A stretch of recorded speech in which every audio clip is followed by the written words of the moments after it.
Yeah. Bournemouth next. Your guys' thoughts on Bournemouth? It's a tough one because they've had a really good not the game that's just gone past, obviously, but probably last 10 to 15 weeks. I would say around there. Would you say about 10 to 15 weeks? Most informed team before last night. Yeah. Best in the Prem in the last 5 6 Yeah, so 12th on the ladder. I'm probably going to go B+. He was dragging that. He was dragging that. He was dragging that on. He was like, oh. I've gone B. Okay, Bournemouth fan. I went A. You went A. A. I don't. 12th though. I don't know. Oh, they are 12th. Where'd you have them on the ladder in your predictions? Just out of curiosity. 18th. 18th. And you? I didn't have them relegation. I don't think. Yeah, but where'd you have them? Not 12th. I bet you did. Well, okay, so, look, I'm factoring in the fact that they would be 13th if Everton had their points. They've gapped a little bit. Look, maybe B's harsh. Maybe more like a B+. I'd accept. B+. Yeah. They play. No, it's been a good good season. Like, you know, and B+ is still a respectable grade. Like, you know, but I just think that if they were on the same amount of points, and they didn't have this run in the last 10 weeks, you wouldn't have given them an A. I think you're not. No, but this is me. I don't just look at the ladder though. I look at the way they go about playing. And they take it to teams. They play in the front foot. Yeah, but is that? I don't know if that means anything. It's progression. Doesn't mean anything. But coming to the season, do you reckon coming to the season? What about West Ham? They're 6th. But what about the way they go about it? But where did I rate them? I didn't rate them an A though. No, we'll get to West Ham. But my point is that I don't. No, but it's over ranking together. But what I'm saying is progression is a big thing for a club as well. Okay, it's not only who's points. Going to have it's a also better the way they're season next year is based off progression. But we're doing purely ratings. Yeah, but what does style of play have to do with progression? You can get better at any style of play. You can progress in any manner. Well, if you come into the season and we had a near relegation, how many Mourinho teams have won the league park in the bus? We're not in like 2009, 2010. We're in 2020. Ancelotti wins Champions Leagues park in the bus. I mean, I don't like this whole progression. You can only progress by playing nice football and stuff. It works nowadays. You look at the top 4 teams. All play nice football. No, I know, but it's like footy though. Everyone just follows what the current top team is doing until a new top team comes in. Well, it's obviously worked. They're 12th. They're not 18th or 17th like you had them. No, but what about Burnley? 19th? And that's why their ranking's low. Because they're trying to play progressive football. So they should be but you play into my point. They're trying to play progressive football. Hasn't worked. As such, F. Bournemouth, we all thought 17th, 18th. The opposite way around. I just think that every style can work. I just think it should be on expectation. I think so. Compared to reality, you basically might as well rank all your thing on the ladder. Then is what all you're saying. No, because it's not. No. Well, then what other things you consider when you're talking about all the ladder? But I'm using expectation compared to reality. Yeah, that's also what I predicted. 18th, 17th, 16th, 12th, and playing better football. Add them together. That's progression on the ladder and progression in their football. Yeah, I would just go 12th. Yeah, I would just go because all I'm coming to say is, no matter how they played, for this year, whether they played park the bus, whether they played tiki taka, whether they inverted the fullbacks, put the fullbacks on left, right, out. It doesn't really matter. I think every different system can work. Yeah. There isn't a specific system. Yeah, I'm not denying that. So progression could be, to me, West Ham is progression. Yeah, I actually agree. Do you think that's sustainable? Yeah, I think that's sustainable. Yeah, 100%. Yeah, well, fair play. I just don't see that as sustainable success. Maybe it might because not they just drew two. Win the league. We're not going to finish top in the European positions if you're drawing a Sheffield United because you can't play with the ball at your feet. Bournemouth can play with the ball out their feet, ball with their feet. Yeah, but Liverpool drew to Luton. You're not going to win the league if you take it to Man City and then get battered. But we're not talking about winning the league. We're talking about making progression up the table, which we all thought they weren't going to be in this position. Why they've done that? Because their way they can play can travel. I can make the opposite case with Burnley, and you should be saying, but they're trying to be there. They have a progressive because it hasn't worked. The way they play hasn't progressed. They still have a progressive style of play, though. Progressive is not in terms of the way they're playing. Progressive is that this is an improvement of what we saw. Burnley played the exact same way as last season, and it hasn't worked. West Ham didn't play the exact same way last season. There's a progression. We'll agree to disagree. Bournemouth B. West Ham, exact same thing. Bournemouth B, because they've been decent. Brentford. Yeah. C. I went C minus. C minus. Yeah. I don't think that, from where they've pretty similar here. From where they what we expected coming into the season, we expected exactly what we've seen. Yeah. So that's why I've given them a C. So we've expected them Sorry, you keep going. I was actually going to just say quickly, we've actually probably said if they can just be outside a relegation battle, when Tony comes At back this in. stage of the That's season, fine. And they are, I know they are what? Still 14th. 6 points outside What of I- relegation battle. yeah. You'd say that's probably beyond Well, what we last week, me and expected. Nathan was saying whoever lost that game was in a relegation battle, which What I now would say- Forest are. So Yeah. it is touching. You can say a lot about one result. What I would say with the preseason predictions and this ranking is that my predictions are on whether I think teams are. We're also factoring whether I think teams are going to have A plus or B minus seasons or F seasons, right? I thought Burnley were going to have an A plus season, right? I didn't. My expectation, Burnley finishing 12th wasn't a C season. It was an A plus. So whether I had Bournemouth finishing 18th or I had Brentford finishing 17th or 16th, it's my prediction. It's not my average season. So with Brentford, despite me having them finishing 17th or 16th, the fact that they're 14th right now, it feels underwhelming on because of the games they've lost, the games they could have won. That's why I've given them a C minus. I just wanted to clarify that because I don't think. But doesn't that come back, Stain, just quickly, I don't want to touch on it too much. Doesn't that come back into the Bournemouth thing? Because you probably would have given Bournemouth That's a Bournemouth- D minus, No, prediction. Yeah, and I Yeah, gave so you them a weren't B. giving them what they expected Which to is- do. which is You were just That's giving what I them. said. Yeah, That's why I yeah. gave them a B because I expect them to have a bad season. And that's- Should have been a D Yeah, or that's- D minus E season. Getting relegated is an E at max, right? Exactly. You know, like that's why my prediction for Bournemouth was, maybe finishing 15th would have been a C. They're currently 12th. I gave them a B. Finishing relegation would have been a D. You know what I mean? So that's where I come from because they've had some tough. It's like the power they've had ranking some, things. Exactly. Like, yeah. like- They've had some tough situations. They've lost Sade, they've lost Vista, they've lost in Birmingham at different times, and Tony's come back. So I understand that. The thing I'm frustrated with, they haven't put together good results. Yeah, They haven't yeah. been as winning at home. They haven't been the go same Brentford team back as last three, couple of back years. five, back four. Every game, I don't know who's playing where, and that's what's frustrating me because they haven't stuck something and developed something. I'm keeping with the whole play style. Because last season they had an identity. This season they don't have an identity, and that's why it's just below C because we all knew it was going to be a tough struggle, considering the situation. But some of the mistakes I think Frank's made and some of the decisions and results, that's why it's just below C, right? Yeah, that's so where I it's agree. gonna I've come gone from. C minus Yeah. as well. Same reasons. Brighton. B. B plus. Wow. After all of that, Yeah, I've gone no, B. yeah. I've gone B as well. And the reason I was slandering Brighton, or more not No, the slandering, club. It was slandering. The reason I was having a bit of a dig at Brighton and De Zerbi and stuff is that I thought that it's the games they've lost. I feel like they could have been so much higher.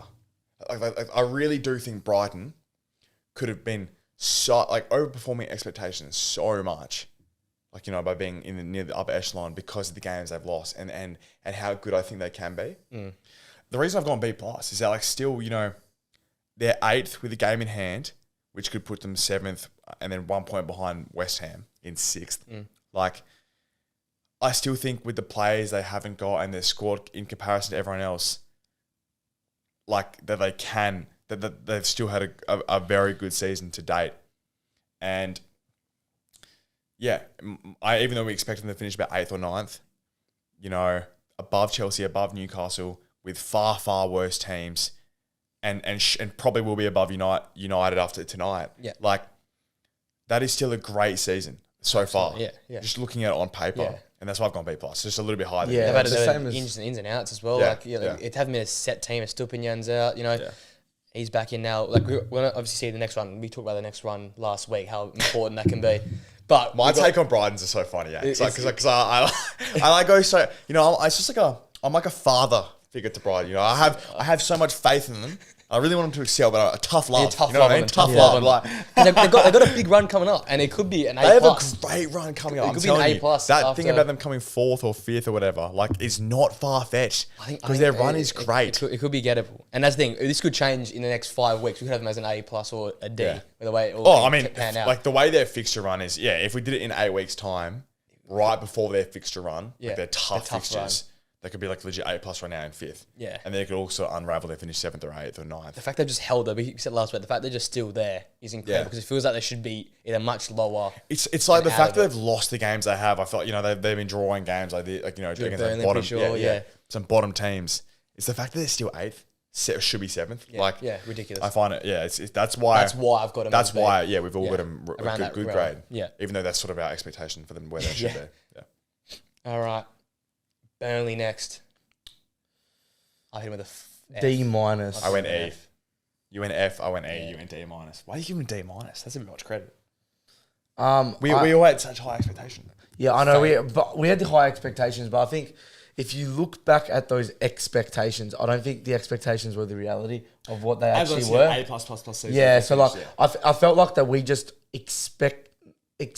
Not actually, I wouldn't even say expected. We had such high hopes based off more of what like Fulham did, and like we kept making the Fulham and we actually comparison. kind of did what.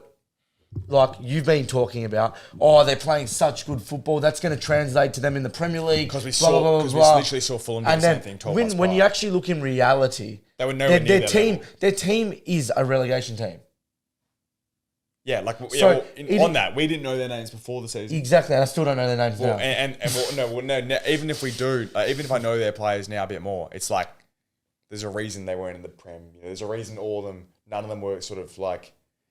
A lot of them just aren't Premier League level. Like, I look at Sheffield United and I look at players like Archer and stuff and I go, which player do even Burnley have? The last 2 games? Which player do Burnley even have that's of that quality? I still reckon I think the signings were right. It's just too many signings.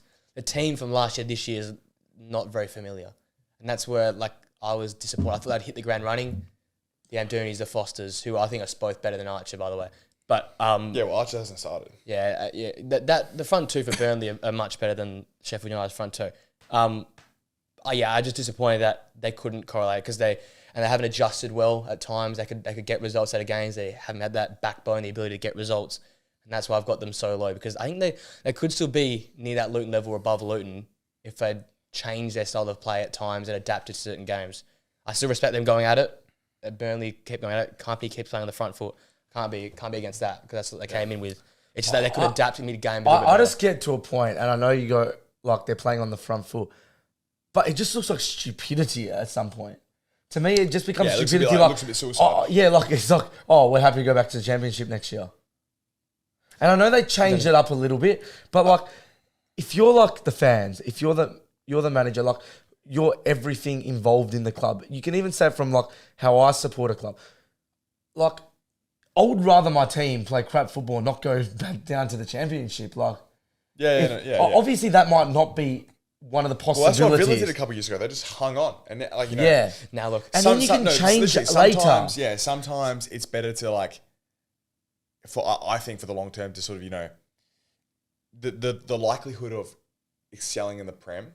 I think is higher if you can manage a few seasons staying in, but getting used to the level and then take that step after, and then try and take that step. Whereas with Burnley, if their ideology is sort of just like we'll run amok in the Championship, and then come up in the Prem and see if we can kick on that year, because it looks like they're going to stick on with Company.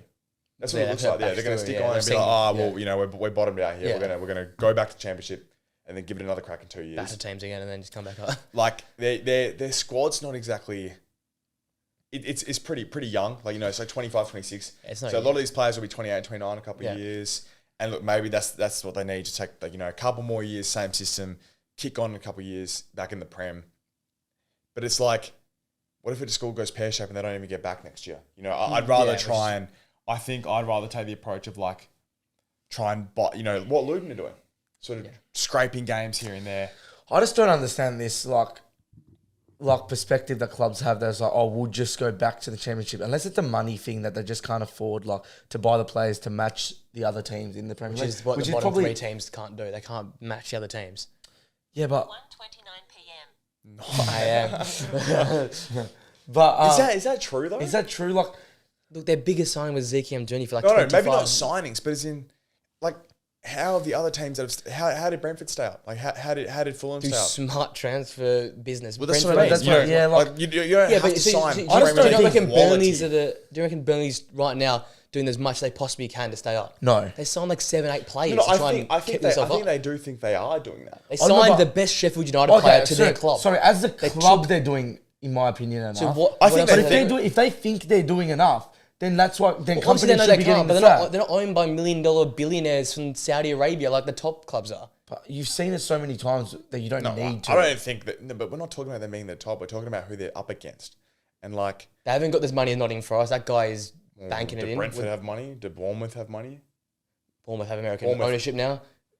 we talked about this on Thursday. American ownership is going to be a big deal. Look at the Brentford and championship. Bournemouth aren't big American clubs, ownership. though. They're small clubs. But what they've done though is able to use the young signings they've made, which Burnley have done, made the young signings, and develop them in Premier Leagues that were not so imbalanced. Look at Bournemouth though. So last year, I think Bournemouth is a prime example, and you're big on Bournemouth. They last year will get Gary O'Neill in. Nothing really progressive about Gary O'Neill. Nothing crazy about Gary O'Neill. But he might be the guy to keep us up. He kept them up, and they're like, nah, we're going to kick on this year, get rid of him, and now we'll get someone who we think can take us up the ranks. Should this is not Bournemouth, who's been established for 2.5 years last time. I'm talking about like Burnley in the same fashion. Premier League club though. Then but it's the same sort of fashion where Eddie Howe first started with Burnley and Bournemouth in that regard, where like it's a fresh start, it's a totally new Burnley team. It ain't Sean Dyche's Burnley team. This is Vincent Kompany's new revamped Burnley team that spent 2 years in the championship and coming back up. It's not the Bournemouth team that had come back up with Scott Parker, had been around the place for 2 and a bit years, had some really bad teams like West Brom and Norwich go down. Did a job at Bournemouth. Yeah, but then they got rid of him. Should they not? So that's what I'm saying. Is in like, I don't think it gets to a point where, okay, Kompany tried to do this they tried the last 18 months, they brought him up, they tried this, and it just becomes naive to a point that they think that they can play the same style of football. There's such progressive football that is like continually like not got, for you to play a football style like you're talking about with Liverpool and with City and Arsenal, probably Liverpool not as much as those two, but City and Arsenal, there's very big a correlation between the players you have and the style you have. Absolutely. So if you want to go on about the Bournemouth and the stuff and how they're now progressing, but now they have better players, they couldn't have played that style 2 years ago. They did. That's what I'm saying though. I think you have to play to the players you have, and you've heard so many managers say it. You even look at Sean Dyche now. Sean Dyche has different players that he did at Burnley to now he does at West Ham, to Everton. That's valid. He's tinkered a bit with his style. He's not playing the same. You've heard him so much. The 4-4-2, long balls to the tall strikers. Like, he's changed that because he has different. To Rodriguez, Jay Rodriguez. Yeah, Jay Rodriguez and Chris Wood. But same thing. You can say the same thing for Iraola at Bournemouth. Lewis Cook's still there. The guy who came up with him originally in that original team. Adam Smith still plays a fullback. You're always going to still have got Max Aarons that went up and down with Norwich. But your point's valid, but it's not the exact same. At Bournemouth. Like, who went up? Yeah, I'm saying, but didn't play the style of football at Norwich. They were a team that battled us. I just think that the point is, it's similar role. It's not like Andre Iraola's come in as a first season coach who's played in Spain, never touched the Premier League, never set foot in the Premier League. He's come in and got the best out of the player group he has. They signed Sinistera, they signed the centre back, and they signed Kluivert. 3 players, and he's upskilled the players around him. So I'm saying Kompany's tried that with his 8 signings that he made, these young players, hasn't worked out. That's why I rate him lowly. Okay. But I still reckon you have to stay with him and let this team develop and flourish under his leadership. The problem I've got there is, and I'll tell you what, you're going to go, they go down, they continue with this game plan. Oh, and there's no security to come back up. Then they might come back up. That's but I think that you could do the exact same thing with, we sack Kompany, we stay up this year, whether that's possible or not. Try to stay up this year, and then. Well, it's too late to say. The Kompany thing now, way too late. I think you've seen it through, yeah. Yeah, they have it looks like they've committed to. I know, but I'm just saying my perspective on it. They sack Kompany, they try to stay up. Maybe next year again, try to stay up. So you're going to change the whole game plan for some other manager to go down and play in the championship with this style of football again to come back up and then be on the back foot. But I'm saying at this stage, I agree that. I'm saying they should have got sacked. No, but I'm saying if you bring this new manager in, some guy who doesn't want to play front foot, so you change your whole game style you've played for the last 18 months. You go backward and you sit in a bit, which is fine. You might get a few points. You might miss out on survival by 1 point. How many teams have done that in the past? You go down and then survive. Yeah, and then survive. And then what happens next season then? Then they just try to survive again. Then that year after is the kick on. So you just go and just be in survival mode like Sheffield. No, I'd rather survive than be in the championship. That's what Bournemouth did for like 5 years. Because you just go back down. You just end up going. You can't just survive by just. You can. You've seen so many teams do it in the past. So many teams. No, I disagree with you. I think how many teams? I can name 3 or 4 examples now of teams. Villa survived, kicked on. Bournemouth survived, kicked on. Everton survived and are now kicking on. West Ham survived, kick on. West Ham survived. Teams, a lot of teams, and really everyone, and a lot don't. Leeds tried to do it, didn't work. But how many times have we seen bloody Leeds are weird? How many times have we seen what's his name come in? Sam Allardyce come in, survive with teams 6 or 7 times he did it, and they've looked to kick on. I think the rate of success from aiming to survive and then progressing the year after or the years to come would be a lot higher than teams who regress and look to come back up. Norwich tried to do it. Norwich bounced up and down. Didn't. It's now done. West Brom did it a couple of years. Watford did it a couple of years, and now they're sort of stuck in that championship cycle and looking to rebuild from the championship, which I think is a lot harder to do when you have the Premier League money, the Premier League funding to try and kick on there and sort of stay up. It's just interesting. You talk about they're not a big club. Then you mention Villa, Everton, and West Ham are all established Premier League Bournemouth. clubs. Yeah, one club. Yeah, one out. I'd say Burnley. One of the 5 you I'd mentioned. say Burnley is I a decently big club. It's a quarter of the clubs. Burnley's history, you reckon, is up there with West Ham, Aston Villa, Everton? No, not the history. Everton, the oldest club. Aston Villa, European champions, and West Ham. So you can depends how you want to frame it though. I guess I should mention Forest as well in who are looking to kick on. And you'd probably say Forest is a big club. But it's like Forest they went in there for 30 years. They went in the whole Premier League era. Yeah, exactly. But then it goes back to my other point about ownership and money, that Bournemouth, the American back, they have celebrity backing. This Greek guy spends money on Nottingham Forest. It's not the same ownership at Burnley. You just said Burnley bought 8 players. You just said Burnley bought 8 players. For the biggest sign, You're £25 million. Who's been advocating, Burnley, massive squad turnover. They haven't really gelled. Yeah, 25 million isn't necessarily a small signing. Like, what's Nottingham Forest's top signing? Nottingham Forest spending 60 to 50 million pounds on goalkeepers and left backs. Villa didn't buy anyone for years. Like they bought, they but Forest, who did they buy for 60 million pounds? I think you forget Villa survived relegation on the final day of the Premier League. All those 2 years ago, and they had bloody Tyrone Mings starting with like Rob Olsen in goal and stuff. Like it was not the Villa team is night and day from them. And now I know they've invested, but my point is Villa were not Villa a couple of years ago. It's not. We forget. We forget how different they were. Like, right? Yeah, Jack Grealish, a bit similar to an Ivan Toney in that Brentford team, right? Up from championship, beat Burnley. My point is, I just think the approach for these smaller clubs who are trying to become Premier League solidified. How we looked at the Fulham archetype so much, but then we reflected on it. Oh, they had Mitro, they had João Palhinha. Burnley. We were all a bit naive. Burnley especially were naive in the fact they didn't have the squad to do that. Even you have to believe that you can, but they didn't adjust quick enough, and that's why they're going to go back down now, and they're going to have to fight for their place again in the championship, which is much less of a guarantee to come back up than it is to try and fight and stay up. I believe, and that's why we've all given them terrible ratings. We're going on a massive tangent now, but I just think that the approach Burnley took. Look, it had more upside and downside, and I just don't think they were quick enough to adapt. Where the clubs around them, who I named, who I think it's all circumstantial, weren't too dissimilar, like Villa and Bournemouth and stuff. I don't think it was too dissimilar to Burnley's case. Did a better job of staying up in the Prem than Burnley did. Yeah.